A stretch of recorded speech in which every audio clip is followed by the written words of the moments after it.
Draugai, noriu dar kartą pasidžiaugti savo gautų katalogu.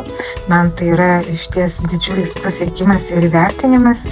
Ir va, pagaliau aš jį turiu pas save namuose ir noriu pademonstruoti, kaip jisai atrodo.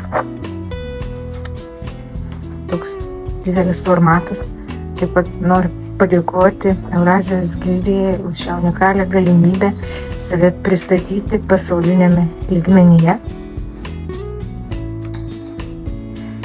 Ir šis katalogas yra patalpintas 10 žinomų pasaulio muziejų ir tame tarpe ir Londono.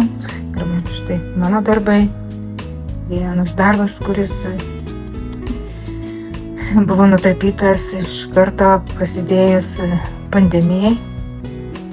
Ir mano žinutė, kad Tėvas sukūrė žmogų, kuris turi akis ir kad jokia kaukė negali paslėpti, kai akis šypsosi, liūdi ar džiaugiasi, nes jos yra mūsų sielos veidrodis ir jos kalba geriau negu bet kokie žodžiai. Kitas paveikslas yra apie laimę ir irgi tokia žinutė, kad ten, kur yra meilė, ten yra ir gyvenimas, ir laimė.